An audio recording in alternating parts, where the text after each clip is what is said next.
আমাদের বোনেরা তাদের পেটে যখন সন্তান আসে তারা রাস্তা দিয়ে হাঁটলে মিষ্কাম্বরের গ্রাম কয়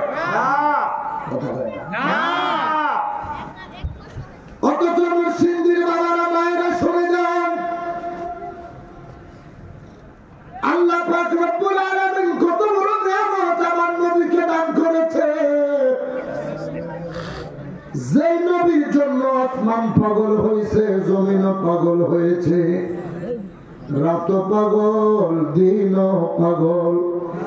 ওই নবী যখন মা আমিনা রাদিয়াল্লাহু তাআলা আনহার গর্ভ মোবারকে আমার রাসূল যখন ধীরে ধীরে রাসূল যখন বড় হচ্ছে, আমার মা যখন আরবের রাস্তা দিয়ে হেঁটে যায়, আরবের মানুষগুলো তাকে থাকে আর বলতে শুরু করে কি, হায় হায় কাবা শরীফের খাদেম আব্দুল মুত্তালিব তার পুত্র আব্দুল্লাহর বিবি, তার পুত্রবধূ বিধবা মহিলা রাস্তা দিয়ে হাঁটতেছে, অথচ তিনি কে তাকে এত দামি দামি মিষ্টি আম্বর কিনে দেয়, কে তার এমন দামি দামি সেন্টের বোতল কিনে দেয় আব্দুল মুত্তালিবের জন্য।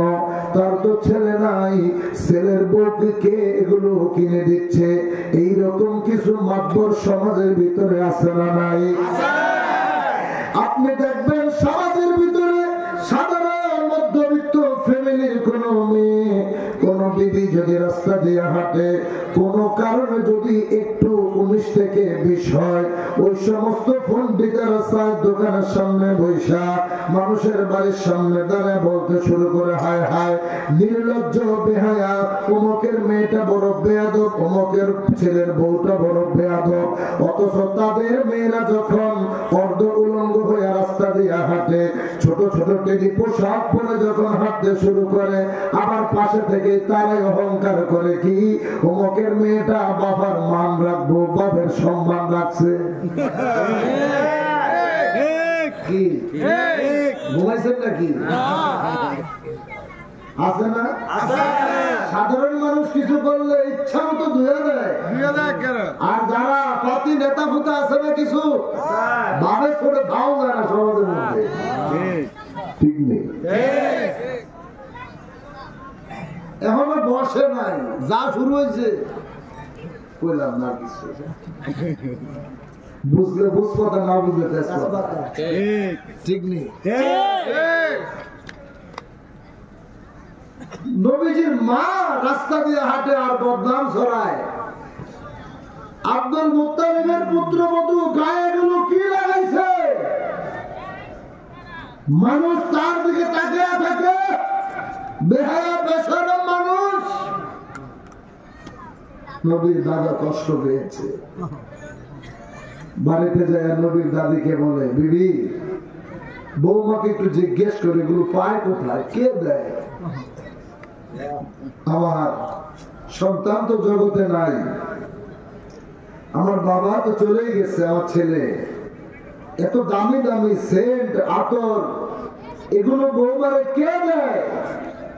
যেগুলো গায়ে লাগায় আরবের রাস্তা দিয়ে হাঁটলে মানুষগুলো গ্রামে মাতোয়ারা হয়ে যায়। জোরে জোরে করবেন না সুবহানাল্লাহ। ও আলেম ভাই, নবীর ঘাম মোবারক মিষ্ক অম্বরের চাইতে অধিক গ্রাম। আমরা যারা আছি, আমরা আলেম বলেন, পিসাব বলেন, শিক্ষক বলেন, সমাজের এমপি বলেন আর চেয়ারম্যান বলেন, মসজিদের খতিব সাহেব বলেন আর মুয়াজ্জিন সাহেব বলেন, সারাদিন কাজ করে যখন রাত্রেবেলা বাসায় যায়, যদি বিছনায় শুইতে যায়, বিবিকে দাঁড়ান কই যান, ঘুমাবো, আগে যে গোসল করে এলো আমরা তো চলে কয় না কেন, শরীরে তো ভাড়া বন্ধ করে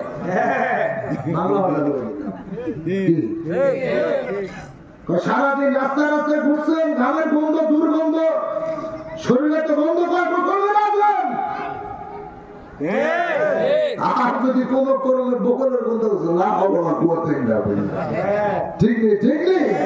আর হাবিবের পাকের ঘাম মোবারক, সেটা ছিল গ্রাম। মিশক আম্বরের চাইতে গ্রাম আমার নবীর ঘাম মোবারক।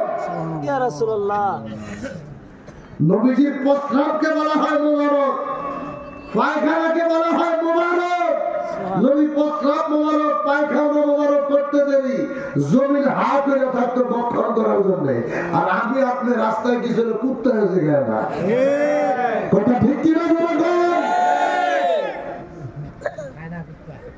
আমার নবীজির মা ডাক দিয়ে কয়, বাবা গো, মা আমাকে যখন বলতে শুরু করছে, মা কে তোমাকে এগুলো দেয়? এগুলো তো আমাকে লজ্জা দেয়, মানুষ বড় মন্তব্য করে গো মা, এগুলো তুমি কোথায় পাও? মা আমের উত্তর দেয়, আব্বাজান কোথা থেকে জ্ঞান আসে আমি তো জানি না, তবে আব্বাজান আপনি যদি আমাকে অনুমতি দেন, আপনি রাগ হইতে পারবেন না, আমি আপনার সামনে আমার মুখ থেকে একটু থুতু ফেলাইতে চাই। খাজা আব্দুল মুত্তালিব কয়, এটা কেমন কথা? তুমি কি আমাকে অপমান করতে চাও? মা আমেনা কয়, না বাবা, আপনি আমাকে জিজ্ঞেস করেছেন কোথা থেকে গ্রাম বাইর হয়, আমি তো আপনাকে বলতে পারবো না, তবে আমি একটু থুতু আপনার সামনে ফেলাইতে চাই, তাহলে আপনি বুঝতে পারবেন গ্রামটা কোথা থেকে আসে। এই কথা বলতে দেরি মা আমেনা মুখ থেকে একটু থুতু মোবারক জমিনের ভিতরে ফেলাইতে দেরি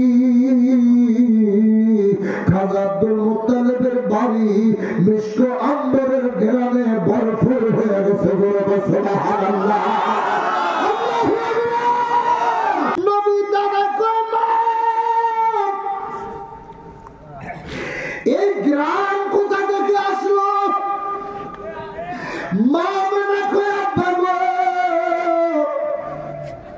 এই গ্রাম যেদিন থেকে আমার সন্তান আমার গর্ভে এসেছে, সেই দিন থেকে আমি যখন থুতু ফেলাই এই সুগ্রাম বের হয়। শুধু তাই নয়, আল বিদায়া ওয়ান নিহায়ার ভিতরে দেখেন মা আমেনা কয়, আব্বা আমি যখন ইস্তিনজায় যাই সেখান থেকে সুগ্রাম বাইর হইতে থাকে। কত বড় নিয়ামত আমার নবী মায়ের গর্ভ মোবারকে থাকার কারণে এত গ্রাম আমার আল্লাহ নূরে মুহাম্মদী থেকে বের করতে শুরু করছে। আমরা কিতাব যদি খুলে দেখি, আমাদের মায়েদের গর্ভে, বোনদের গর্ভে 2 থেকে 3 মাস পার হলে পেটটা ধীরে ধীরে বড় হইতে থাকে। দুনিয়ার মানুষ দেখলেই বুঝতে পারে, অথচ 9টা মাস আমার নূরের নবী মায়ের গর্ভ মোবারকে একটা দুনিয়ার মানুষ বলতে পারবে না মায়ের পেট মোবারকে আমার নূরের নবী আছে না নাই।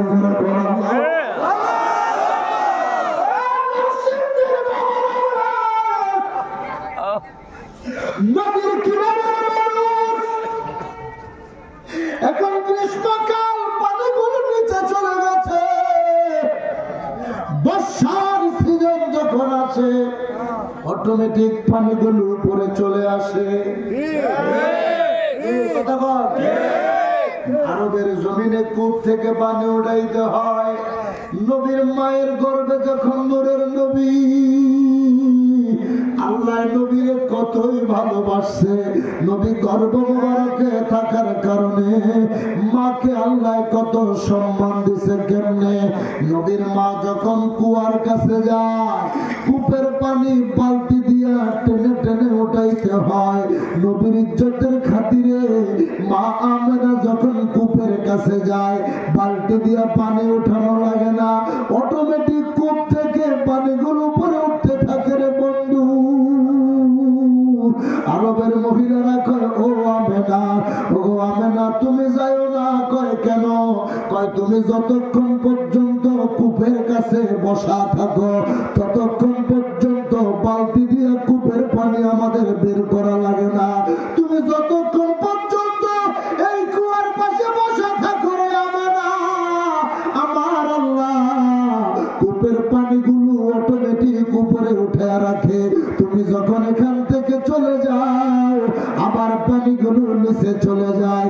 এটা দিয়ে আল্লাহ কি বুঝাইলেন? আমার হাবিব যার গর্বে, সে তো কখনো কষ্ট করুক এটা আমার বন্ধু সইতে পারবো না, তার কষ্ট আমার হাবিব সহ্য করতে পারবে না। যার কারণে মা আমেনার যাতে কষ্ট না হয়, আমার আল্লাহ নবীর ইজ্জতের খাতিরে কুয়ার পানি